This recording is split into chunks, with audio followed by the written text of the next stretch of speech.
Hi అండి, అందరికీ నమస్తే.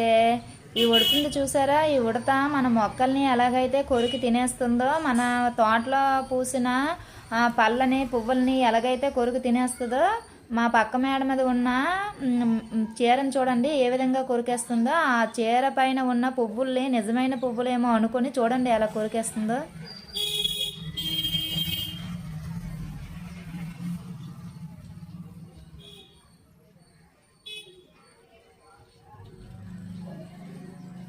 చూసారా ఎలా చూస్తుందో, కొట్టేద్దాం అన్నట్టుగా.